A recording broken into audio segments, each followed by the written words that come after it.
you're looking to dive into topics on how to live a happier, healthier, more fit, and long lifespan, then you've come to the right podcast. Livin the Dream with me, Coach Damian Evans. Together, we will explore the topics on all things health, fitness, and wellness. Together, we will be lifelong learners on this journey to living the ultimate dream. What up, Dream Team? Coach D here coming at you from beautiful sunny San Diego, and welcome back to the Livin the Dream podcast, where today we are going to cover the topic of training to help you reach for your health, fitness, and wellness goals, and in order for you to live your dream life.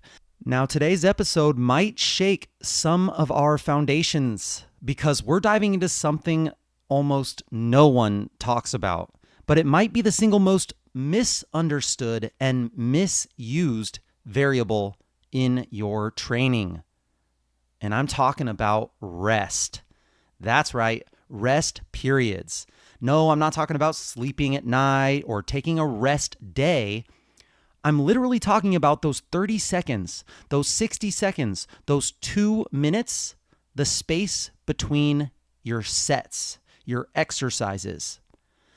Most people that I coach, whether in the group fitness classes or the one-on-one personal training space, they think that just because they're lifting weights, they're doing strength training. But that's not how the body works. You can be holding a barbell and still not be doing strength training. What determines whether your training builds strength or builds muscle or builds endurance or just gets you a little bit sweaty isn't the exercise in of itself. It is the stimulus that you're giving your body, and rest is a major part of that stimulus. Here's the thing. Exercise usually is not the goal. You're not just going out to exercise just to exercise. It's the stimulus that you're trying to send your body that will elicit the results that you're looking for, right? You're doing it for a goal. It's a signal to the body, and your job is to send the right signal so that your body adapts in the direction that you want. You want your body to adapt to the signal that you send in order to take you in the direction that you want. And rest periods are one of the most powerful and most underutilized and misunderstood ways to control that signal. But what do most people do? They're addicted. They're addicted to the sweat, the fatigue, the number of calories burned climbing and climbing on their heart rate monitor screen, which is fine. It is fine if your only goal is to feel tired. But what if you want strength? What if you want muscle? What if you want better performance? Well, then we need to rethink rest. Let's break this thing down simply. When you lift something heavy, your body uses a short-term energy system called ATP and creatine phosphate. Now, when it uses this short-term energy system, whether it be ATP or creatine phosphate, it takes time, usually 2 to 5 minutes, for those stores to refill. So let me say that again. When you lift something heavy, you're using an energy system. That energy system takes time to refill. ATP and creatine phosphate take usually up to 2 to 5 minutes to completely refill. So if you don't rest long enough, you're not training for max strength anymore. You might just be doing cardio with weights, depending on what's going on. Rest is part of the rep. Rest is part of the set. It's where your body recovers so that you can perform at the intended intensity that you're looking to perform at. Rest is part of the rep. So I'm going to go into some numbers here, and it might be a lot for people that aren't super experienced with lifting, but I want to give you a little table here, a breakdown that you can visualize, because this is the kind of clarity that people are missing. So it might help to write these numbers down. And I'm also going to be talking about something called a 1RM, a 1 rep max. This is the amount of weight that you can lift one time but you cannot lift it twice. So what can I do? It doesn't matter what exercise it is. Let's say I'm doing a back squat.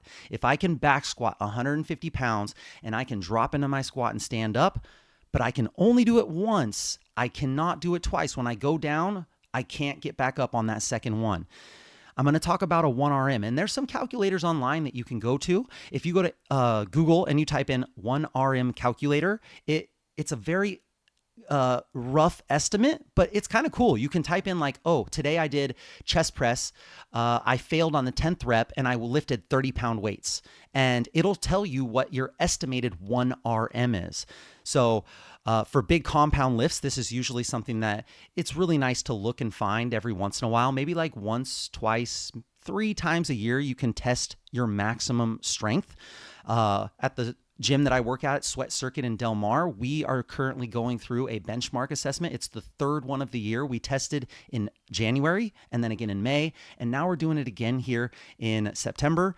And all of our members are going through the bigger lifts, the squat, the bench, the deadlift, even things like pull-ups and cardio efforts like sprints and 200-meter skis and things like that, just to see if they're progressing.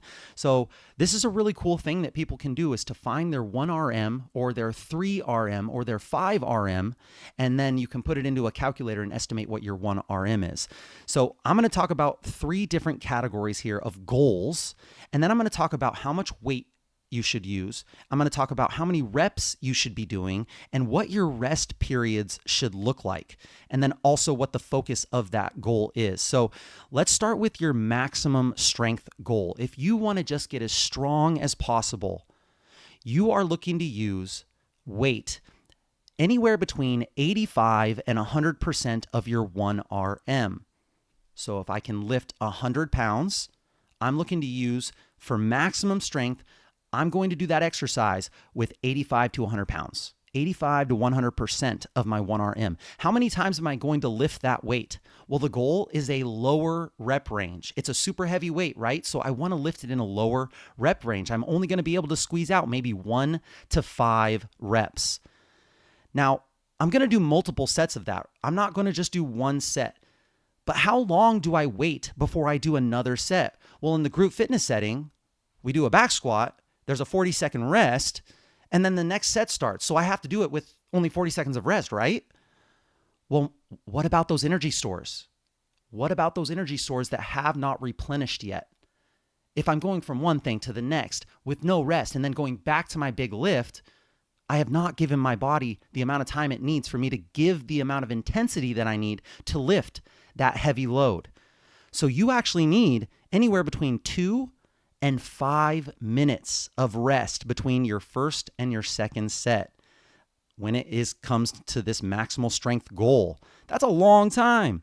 Sometimes I have to actually literally take out a stopwatch and I have to set it in front of my personal training clients and say, all right, we're just going to talk about something. We're going to talk about what that lift looked like. We're going to talk about what the changes we need to do on the next set. And we're not going to go until this clock hits 2 minutes. And that's pretty hard. And that's on the lower side for some of our lifts. The goal is maximum strength, and the focus is to build up the power of your central nervous system. The ability for your brain to send a signal to the muscles to fire at a maximum level, your force production. So again, 85 to 100% of your 1RM, a low rep range of 1 to 5 reps, and after every set, you're going to rest 2 to 5 minutes. If you have never done this style of training, it could be an absolute game changer. If you've always lived in the high reps, no rest, lots of volume, this right here, the novelty of this type of resistance training could be the stimulus that your body needs to boost past that plateau, to get into some zones that you've never been. I highly recommend, if you are experienced but you've never gone to this level, this is something that you should definitely dip into. I'm going to be honest here. This is not where I love to be. This is not what I do very often. I only do this maybe 2 or 3 times a year.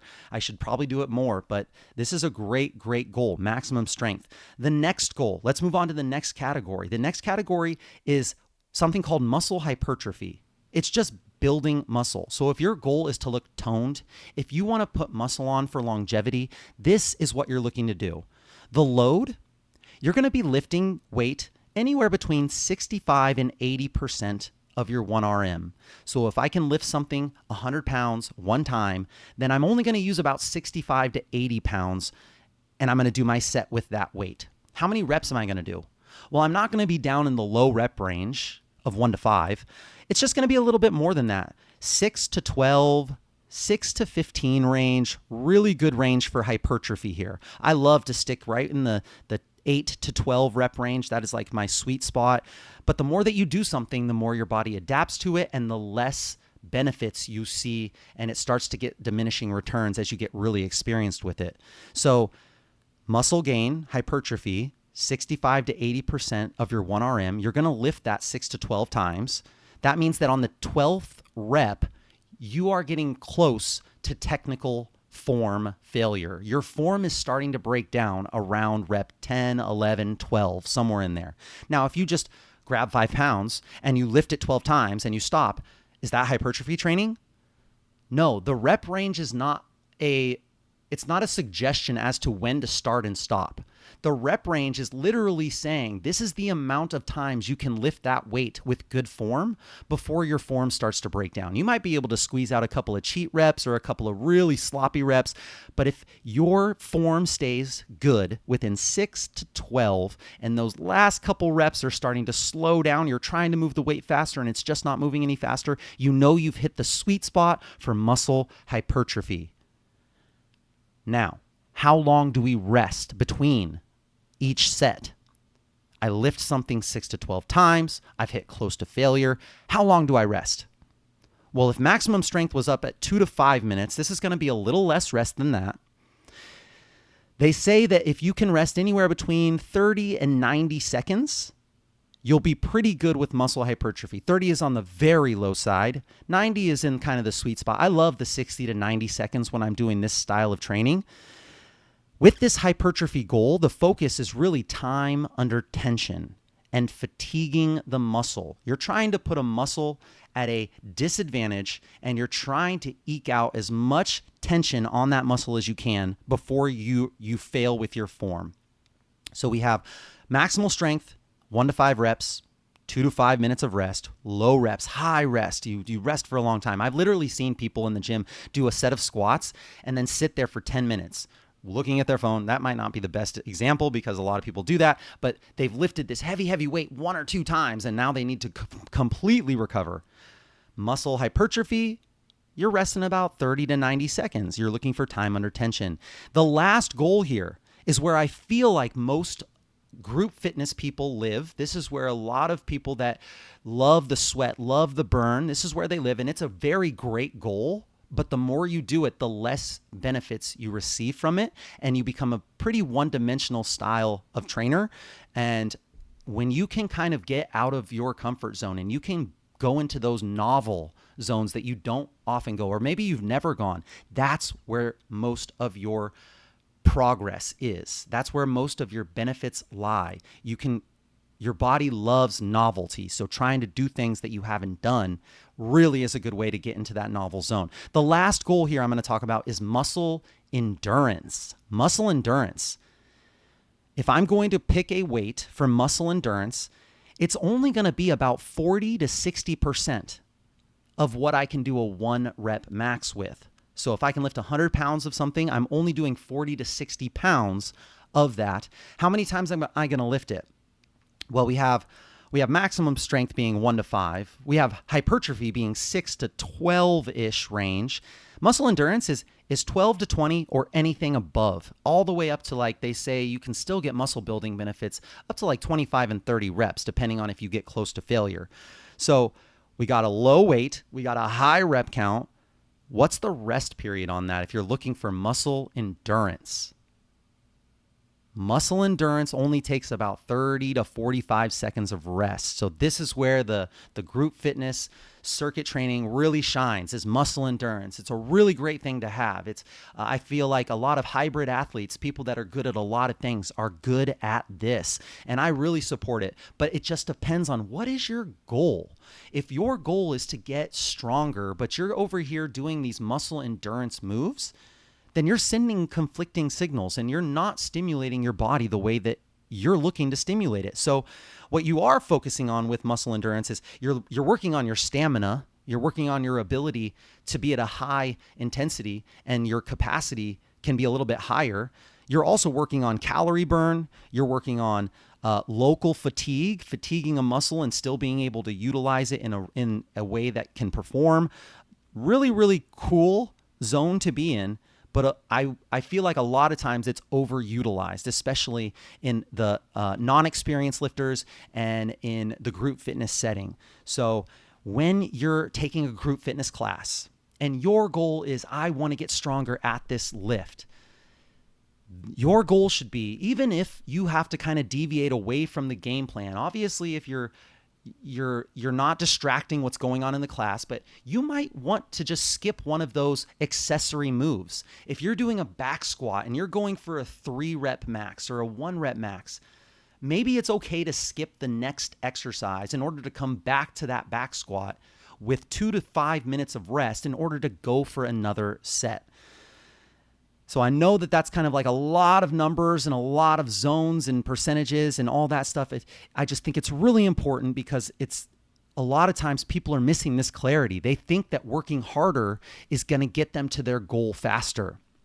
But if you think about it, you're doing the same movement, like if you're doing a squat or if you're doing a deadlift, but it's the rest. It's how you rest that changes everything. Some analogies that I like to make that will help it click for some people. I want to give you a few mental images here. The first one that I like to talk about is the cooking analogy. If you think about when you're cooking something, you have the same ingredients all in front of you. But let's say you change the temperature at which you cook it. Let's say you change the amount of time that you cook it for. You're going to get a completely different meal. The rest time equals your temperature control. Are you roasting it or are you flash frying it? It's the same ingredients, but a completely different meal if you change a couple of the factors on how you cook it. The next analogy I like to talk about is medication. When you take medication, the right dose at the right time gives you the desired result. If it's too much or it's too little, you'll get no benefit from it, or maybe even worse, you're going to get terrible side effects from it. Rest is part of the dosage of your prescription to what you're looking for when it comes to strength, hypertrophy, or endurance. And the last analogy that I like to talk about is like, let's say you're texting someone. You're in a conversation. Let's say you fire off 10 text messages in a row with no space to breathe, no space for the other person to answer. Are you having a conversation with this person? No, you are just spamming that person. You're not communicating. It's the space that gives meaning to the message. It's the space that gives meaning to the conversation. It lets the conversation unfold the way it's supposed to. So maybe think of your resistance training a little bit more like cooking or taking medication or having a text message conversation. Now, the biggest mistakes that I see here is not resting enough for strength. Obviously, I've kind of harped on this a little bit. I hope that it's not getting annoying, but people who lift heavy and then jump right into the next set after 30 seconds, your body has not recovered. You're not building the strength that you want to build. You're just accumulating more and more fatigue. This is also one way to up the I don't want to say it this way, but I'm going to say it, the danger of the lift. Like, you are more at risk for injury when you lift this way. Your body hasn't recovered the way it needs to, and the energy system that is going to give the maximum amount of output for this lift has not gotten the fuel to recover like it needs. The next mistake that I see is that everyone treats their workout like a HIIT workout. Sweating does not equal progress. The amount of calories you burn in that one workout is very, very minimal in the big picture when it comes to your overall goal. If you're treating every workout like a HIIT workout, you're training your heart, which is wonderful. Having a healthy heart is amazing, and especially if your goal is to do things that are just like HIIT training in your daily life, that's great. But you're training your heart. You're not training your muscles, and that's fine. But don't confuse it with hypertrophy or strength. You're doing muscle endurance. And number 3, overvaluing the calorie burn that you see on your heart rate monitor tracker.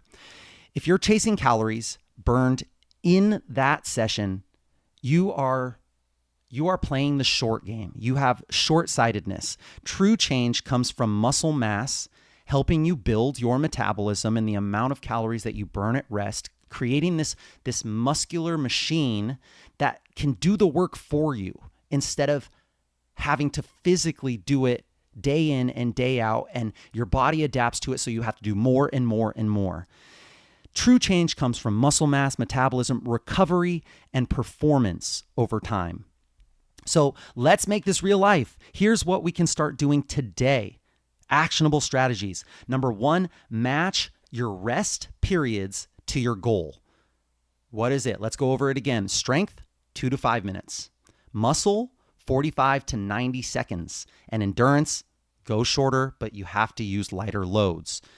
Number 2, after match your rest to your goal. Number 2, track your rest. Literally do what I do with my clients. Use a timer or stopwatch. Don't just feel it out. I promise you, time flies when you're tired, and when you're distracted, time flies. And also, if you're someone that is maybe a little bit more tuned to go towards the shorter rest periods, you're just going to jump right into the next one. So use a timer, use a stopwatch. It's going to help you. Number 3, train with intent. Pick one goal for your session. Don't try to do it all. Pick one goal for your session. Circuit training is great if you want to get better at circuit training, but are you doing it for strength? Are you doing it for muscle gain? Are you doing it for muscle endurance? Circuit training with 20 seconds of rest and then going over to a heavy weight, that just isn't strength training. It's conditioning with weights. Number 4, educate yourself. Educate yourself and your circle. If you're in group fitness, ask your coach what the training focus is of the day. And if you're a coach and you're coaching the class, explain the why behind the rest to your members. I promise you, if you explain and you express the why behind why you're asking them to do it this way, they will buy in. But if you just say, hey, we're going to do it this way, they haven't been educated as to why. They might not know the reason why. They're just going to do what they know best, and that's work harder because they are there to get results. They want it fast, and usually everything else in life, the harder you do it, the more you put into it, the faster your results will come. So if you're in group fitness, ask your coach what the training is, what the focus is of that day. And if you're coaching, please explain the why behind why they are resting as long as they are. I promise you they will buy in, especially if you do it in an educated way and you seem like you know your stuff. Number 5, and lastly, slow down to get stronger. Don't be afraid of long rest times. Yes, you might have to cut out some stuff in your workout. That's totally fine. If the goal is strength or power, don't be afraid of the long rest times. Use that time to reset, focus, breathe, and prepare for intensity. I love to film my form on the exercise. And then as I'm resting, I'm watching my form on the screen and I'm watching it back to see where I can improve, to see where I break down. That gives me some time and it lets me be able to really stay focused and in the moment and present, all while giving my body the much needed rest in order for what's coming next. I'm not trying to rush into fatigue. So number 1, match your rest to your goals. Number 2, track your rest with something like a stopwatch. Number 3, train with intent and just pick one goal for your session. Number 4, educate yourself and your circle as to the why, and then slow down to get stronger.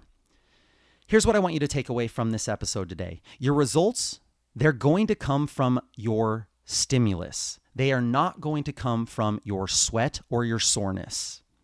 Rest is not wasted time.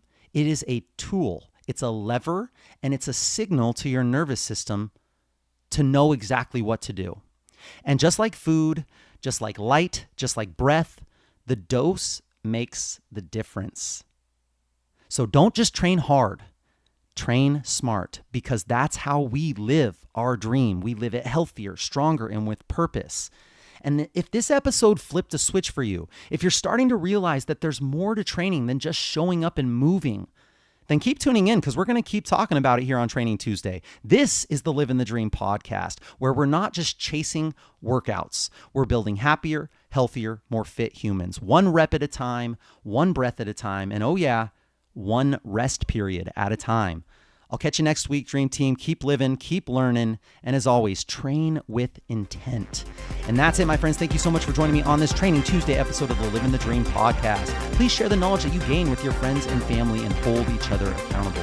If this episode inspired you, share it with a friend who could benefit from resting just a little bit longer to get that strength. To support this podcast and to help it grow, please subscribe on whatever platform you're listening to this podcast on and leave a review telling others how this podcast has benefited you. Leave a comment and let me know how you're incorporating what you learned today. This is a non-cost way to help get this important wellness content into more people's ears. Tag me at livingthedream_podcast or at Coach Damien SD and let us know how this episode benefited you. Let us know what we missed. Let us know what we got wrong. We want to know. Message us if you have any suggestions or tips that would help your Livin the Dream team that we can discuss in future episodes. I will be right here with you working on making us stronger, happier, and healthier humans. Until next time, friends, keep living the dream.